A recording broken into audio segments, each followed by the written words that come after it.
And welcome into another episode of NASCAR Coast to Coast here on the Motor Racing Network, live from the Concord Studios just outside Charlotte, North Carolina here at MRN. I'm Chris Wilner. As always, Kyle Rickey with me from Killingley, Connecticut, although right now at Stafford Motor Speedway, getting some upgrades done. Kyle, what's going on in your neck of the woods?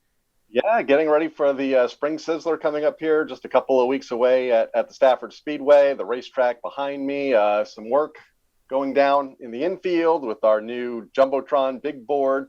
Also some work up here, remodeling the press box high above the grandstand. So a lot happening here in the facility and out as we prepare for a busy race season coming up here just a couple of weeks away. Yeah, and unfortunately, you guys have to wait a little bit longer, but there's still lots to talk about going into this past weekend, and it all started down south in Alabama, the Alabama 200, one of the marquee events to kind of kickstart the season for the Southern Late Model Series, and tell you what, a local guy finally breaks through and ends a 7-race winless streak, Hunter Robbins. How about that, Kyle? Did anybody have him on their bingo card this weekend?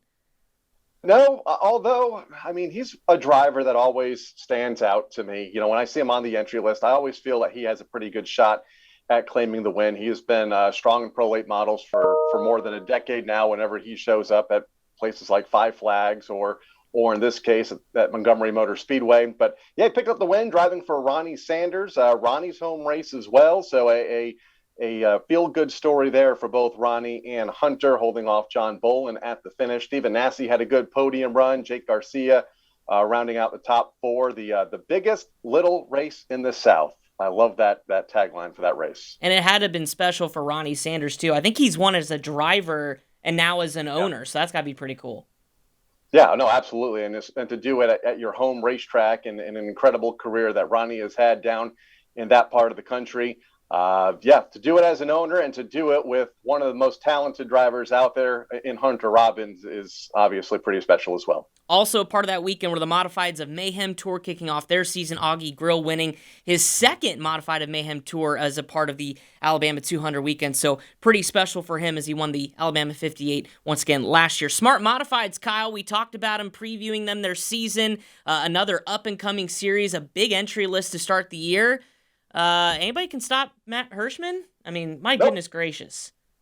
Not up north, not down south, not at New Smyrna, I felt like, No. except for Jimmy Blewett this year. But he picked up the Low Country 99 win, the season opening event for the Smart Modifieds at Florence Motor Speedway in South Carolina, holding off Caleb Heady, Brandon Ward, that is, a longtime Southern Modified driver, finishing third, Burt Myers fourth, Jonathan Brown fifth, and some guy named Bobby Labonte finishing in the sixth spot. And like you mentioned, a good field of cars, not a lot of chaos in the event. Couple of mid-race yellows, 23 cars took the green flag.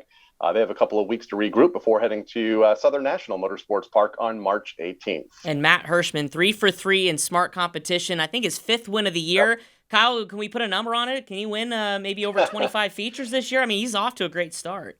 Depends on how many races that he runs. When we talked to him a couple of weeks ago, he was still putting his schedule together. But, I think he could probably win 75% of the races that he starts. I feel like that's been close to the average the last 4 or 5 years. So he's already off to a pretty good start. Couple recaps here before we get to our first guest of the show here on NASCAR Coast to Coast. Carolina Pro Late Models, a great win for Josh Loader, basically dominated the whole weekend down there at Southern National, one of the marquee racetracks for short track racing, so a big win from him. And then Kyle, nearby here to us in Concord, Hickory Motor Speedway, the weekly NASCAR Advanced Auto Parts Weekly Series opening Twin 25s. Connor Hall dominated both of those. Any surprises between those two events?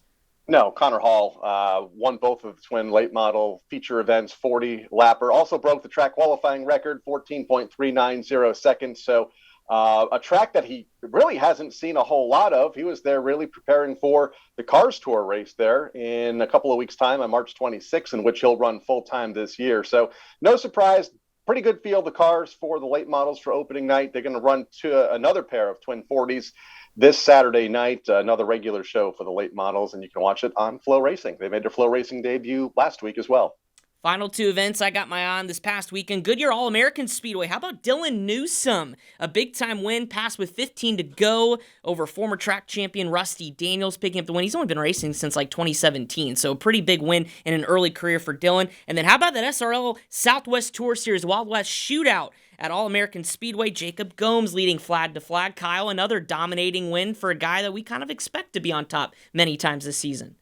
Led all 100 laps en route to the win in the Wild West Shootout. Jeremy Doss finishing in the second spot. And again, another good field of cars. I expect both Jacob and Jeremy to be contenders all season long when they roll into Kern County next, back on coming up on April 2nd. Love that series. It's one of the highlight touring series of the West Coast. So as you can see, folks, lots going on as we are just into the month of March here for the 2022 season, and certainly action's going to pick up each and every week here on the show as we talk about all that's going on in grassroots racing. Well, we mentioned the Alabama 200, the 58th edition, and the winner of that, Hunter Robbins. Well, he is on the phone, and we will get ready to talk to him here after the break on NASCAR Coast to Coast. Hey, race fans, you're probably tired of car insurance ads with, like, talking animals or whatever. At Root Insurance, they do car insurance differently. Their app gives you smarter rates where your actual driving is the number one factor. Good drivers end up saving money, up to $900 a year, in fact. Not too shabby. Maybe you'll miss the talking critters, but Root doesn't need a mascot to save you money. Root, for good drivers, over 1.5 million drivers insured. Download the Root app today.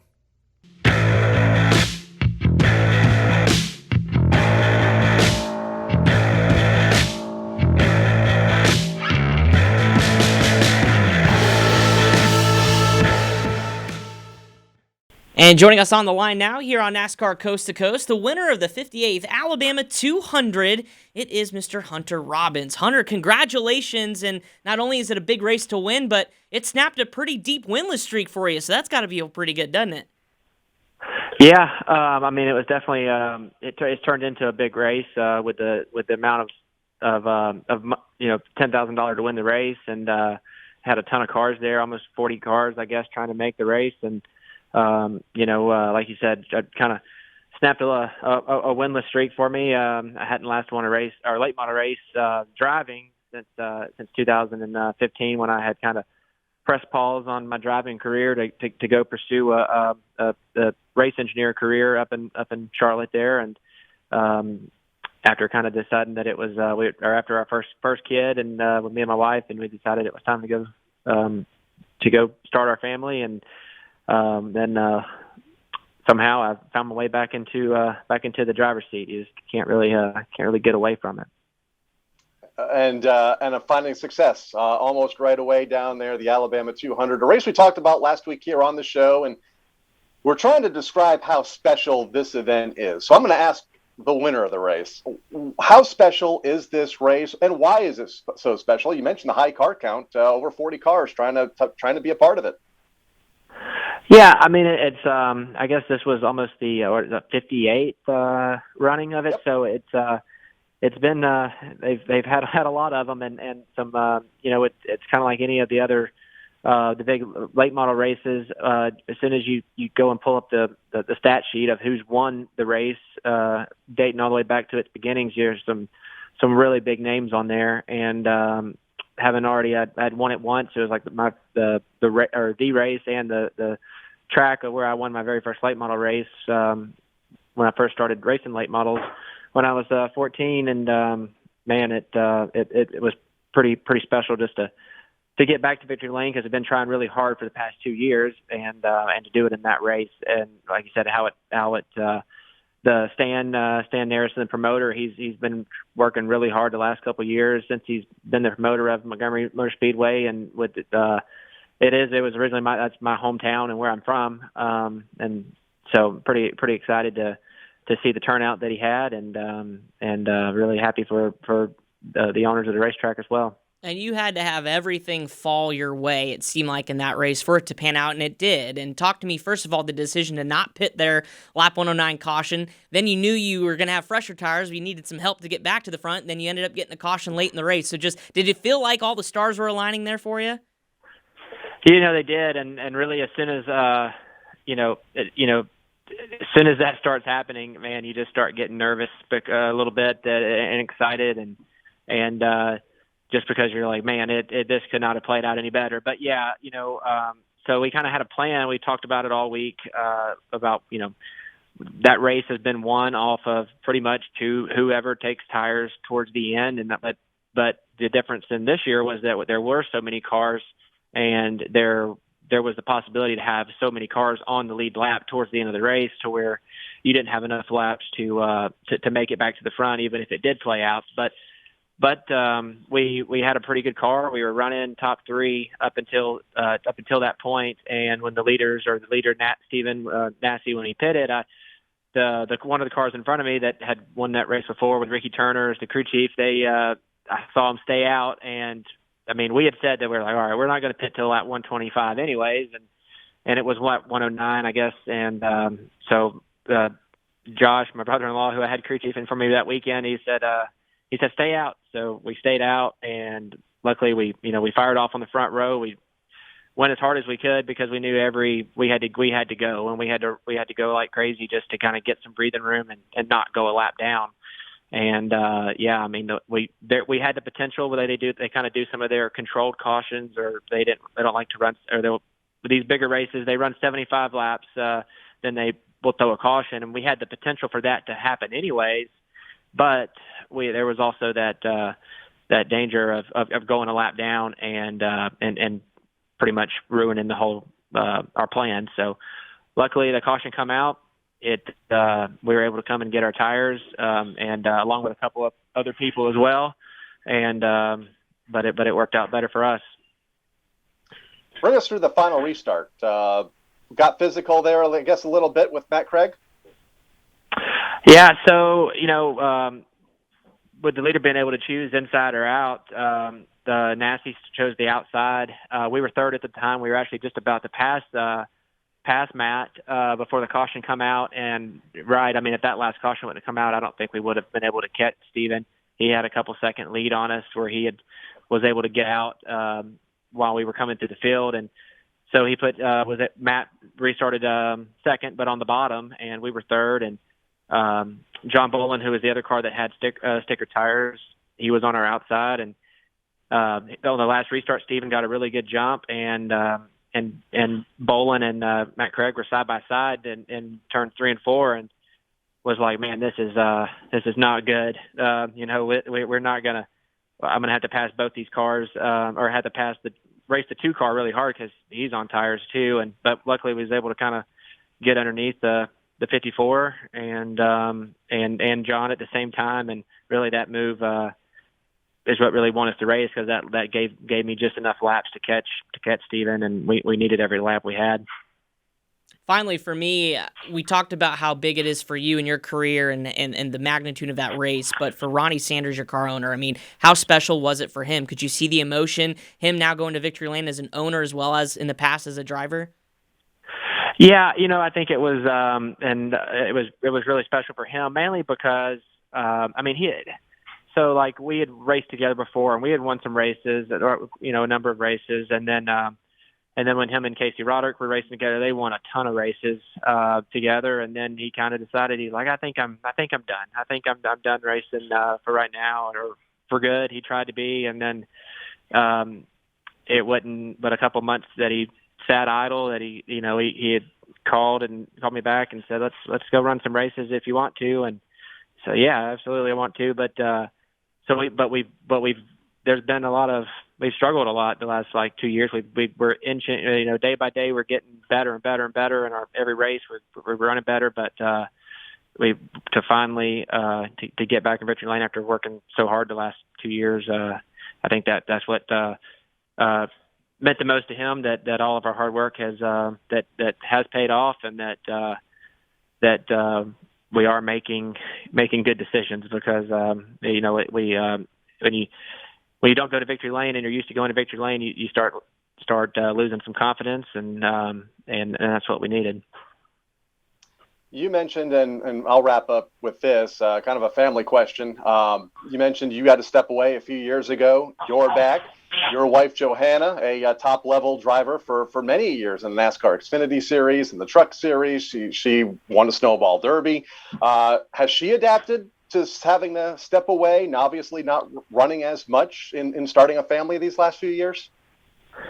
Yeah, I mean, for us, just as long as we've, whether it's kind of me going to the track or racing or her racing, we just kind of keep doing what we love and living that with each other, So, but she had and this car, she had a really good run in it at the back at the Snowflake at the Snowball Derby, and was going to finish top 3 in it. And we got wrecked late in the race, and so we put the car back together and went to Montgomery for me, just kind of because our plan right now is she's going to kind of run this car in a lot of the pro late model events throughout the year, and give her an opportunity to race that, and then me an opportunity to just kind of keep running some of the super late model races with the way our work schedule and time allows. That's kind of the best way for us to do it. So, but kind of what I was getting back to is, yeah, she's going to be running in the baby Rattler, they call it, this Saturday in the car that I won in. So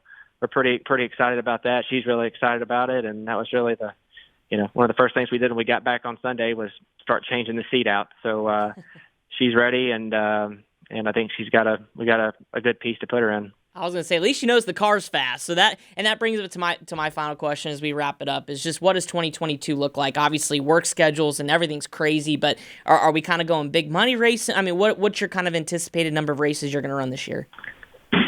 We plan on doing they got a lot of races scheduled for the Southern Super Series, and living right here in Pensacola, that's where we keep the cars at. With the Blizzard races, we put a lot of emphasis on those, but going to try to run as many of the Southern Super Series races as we can here at the beginning of the year, with only having one car, one supercar, one pro car. We want to say we want to run for points and commit, but one bad race can really take us out of it. So, but that's kind of our intent. Run some of the bigger pro late model shows with that car, and just run and stick with the Southern Super Series. It's hard to kind of commit to. I'd love to run some of the bigger late model high paying races that they're going to have this year, but a lot of them really do have a lot of expense and really just time to kind of to make it happen and the people. So, but we're going to just keep going with as far as doing what we can and what our budget and just resources allow. That's kind of the biggest thing is finding the right people to go with you to the track every time. That's what's so key. And if you really can't do it right, there's really no reason to go. So, but that's our goal, and hopefully we're going to get that go win some super late model races this year. Well, congratulations. Continue to ride the high from this weekend. Maybe that'll transition and give our best to Joanna this weekend at the Rattler. We will, and I think maybe we can. You guys will be talking to her next week after her win. I hope that's the plan. We'll just keep it right on rolling. Hunter, thank you so much again for joining us. Thank you. All right, that was Hunter Robbins, driver of the number 18 Ronnie Sanders entry, winner of the 58th Alabama 200. We'll be right back on NASCAR Coast to Coast after this. Hey, race fans, you're probably tired of car insurance ads with, talking animals or whatever. At Root Insurance, they do car insurance differently. Their app gives you smarter rates where your actual driving is the number one factor. Good drivers end up saving money, up to $900 a year in fact. Not too shabby. Maybe you'll miss the talking critters, but Root doesn't need a mascot to save you money. Root, for good drivers, over 1.5 million drivers insured. Download the Root app today. And joining us now on NASCAR Coast to Coast, the winner at Daytona for Venturini Motorsports to kick off the 2022 ARC Menards season. It is the driver of the number 20 Venturini Motorsports Toyota Camry, Corey Heim. Corey, congratulations again. I know it was a couple weeks ago, but you got to be itching to get back behind the wheel of that race car. But back to Daytona, second in a row for you at that racetrack. Describe maybe what was different, if anything, about this one. It kind of seemed like it went according to plan as last year when it comes down to a late race restart. So walk me through, the emotions of that win and what it took to get the job done. Yeah, absolutely. I was itching to get back in the race car all off season. And like you mentioned, it wasn't a whole lot different than 2021 Daytona. But I think the main difference was just the night before I ran the truck race to kind of give me that little bit of experience and warming me up a little bit to that ARCA race. So that was a disappointing truck race for me for sure. So all I could really think of that night was just trying to rebound in the ARCA race and going out there and really just putting on a dominant performance. And that's, I feel like, what we did. Three other Venturini teammates finished in the top 10 with you: Parker Chase, Gus Dean, Tony Breidinger. How key is it and was it for you in having teammates with you at the front? Yeah, that was 100%. My biggest strength in that race compared to what other people had. Parker Chase was really new to the whole super speedway deal, and so was Tony Breidinger. And they did a phenomenal job, doing the research and studying and kind of just executing throughout the entire race. And as you mentioned, Gus Dean, he's kind of more of a veteran, and he has a lot of super speedway experience and a win as well. So I could really count on him in the beginning of the race to really lead the way. Not exactly in the pack, but it kind of just lead our little group that we had out front and kind of keep that gap. Being a veteran of this series now that you've kind of taken part in the last couple of years, I know Kyle talked about, previewing Daytona. Seems like ARCA at Daytona sometimes gets a little bit of a bad rap in terms of the racing. Do you feel like it's progressed to where, I saw some incredible passing, incredible teamwork, incredible bump drafting, but where do you think that the super speedway is for ARCA right now? Do you kind of feel like it's still a little bit a battle of attrition, or is it getting a little bit better in terms of kind of the upper level of the competition? Yeah, excuse me. Yeah, it's always been, really track position, I think, dominant. I think, the farther you are up front, I think the better off you're going to be throughout the race. And I found myself in a position last year at Talladega and really Daytona back in the pack, back in like 15th at one point.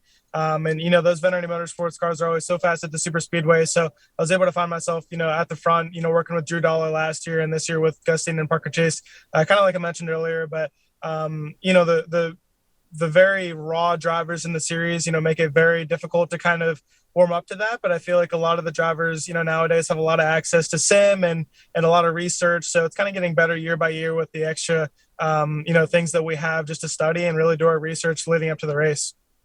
You mentioned the sim. How accurate is it? How beneficial is it for a young driver such as yourself?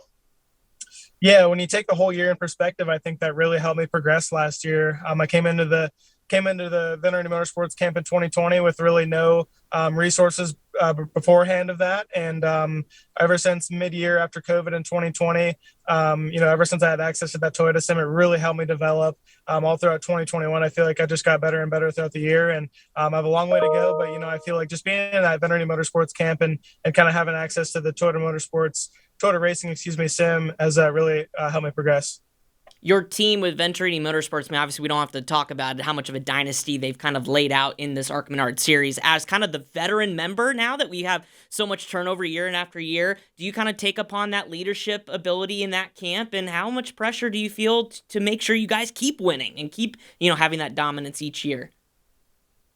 Yeah, I try to be a good resource to all my teammates. Jesse loves, the driver that I'm sharing the 20 car with this year. I've got 6 races, and I think he's filling in for the other 14. So to have him kind of by my side and trying to win that Owners Championship is really big for me, even though he does have the majority of it. But I've tried to be there for all my teammates if they need anything. I don't know if I would call myself a great leader, but I try my best, especially leading up to Daytona with the very, green drivers that we had with Tony and Parker. I'm just trying to help them leading up to it was very important for them, I feel like, and I try to be, as good as a teammate as I can. You touched on it a moment ago in sharing that ride with Jesse this season. Well, what is your schedule for 2022? Yeah, like I mentioned, looking at the 6 ARCA races, but then I have 15 guaranteed truck races with a chance of 16. Not 100% on that yet, but racing a lot of late models on the side just to kind of keep me warmed up in the seat. I believe 6 late model stock races and 7 super late model races. So that'll equate to about 12 or 13 late model races when it's all said and done.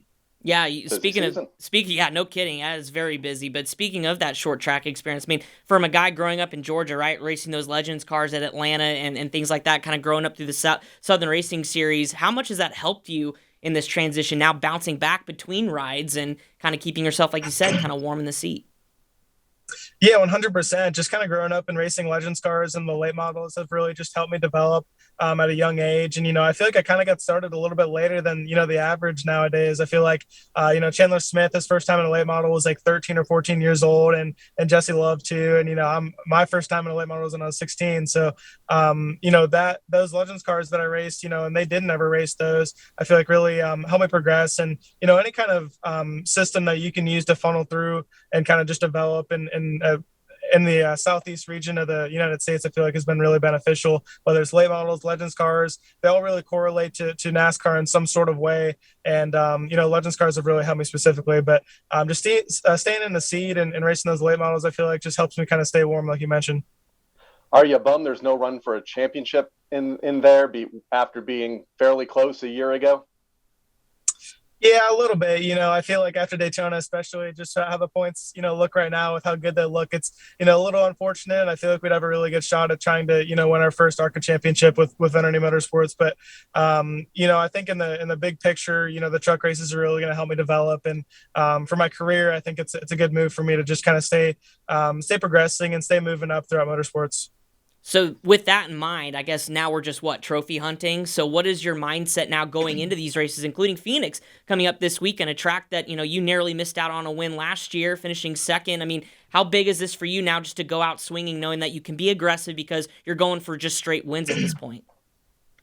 Absolutely. With the 6 ARC races I have, there's no reason that we can't win all 6 of them. And we've already, started out with the win at Daytona. So with the truck series too, I mean, we have the best team, I feel like, in truck series with Kyle Busch Motorsports. That 51 truck is phenomenal last year. Every time Kyle gets in it, he pretty much wins. And there's some other drivers that had a lot of success last year and years prior as well. So really this entire year is just having success. I'm not really going for any championship except for, I have a partial say in what happens in the ARCA Owners Championship. And I have a pretty big say on what happens in the 51 Owners Championship this year. So my sights are set on those two, and some late model wins would be awesome as well. My final question for you is about Vegas last week, and Chris and I were both there. For you driving for KBM, is there much pressure for you sitting wherever you were watching last week, seeing those trucks 1, 2, 3 battle for the win? And I feel like that's the case. I feel like that's the case week after week. There's usually at least 1, if not 2 of those trucks up at the front.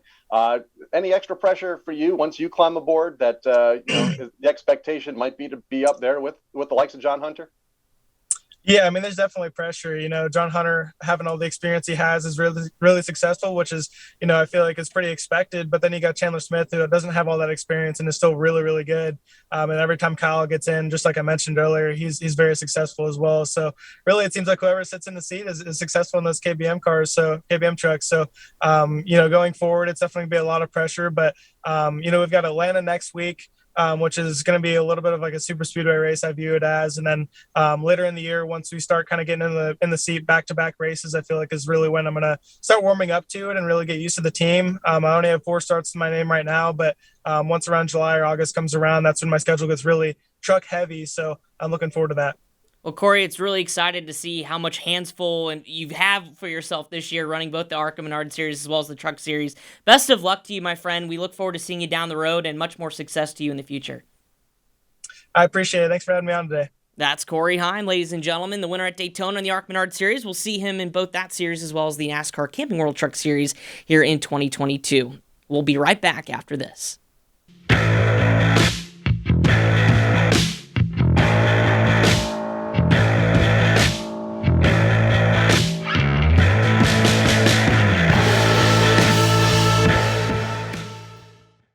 And back here on NASCAR Coast to Coast, some news and notes before we get going here for this weekend's racing action. Kyle, we start off pretty sad news. It's the awful reality of the racing world sometimes is racetracks coming to a close, and we saw Gresham Motorsports Park, the pictures on Twitter.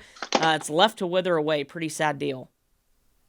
Some technical issues there for a second. Yeah, we talk about this every year on this show. The loss of longtime short tracks.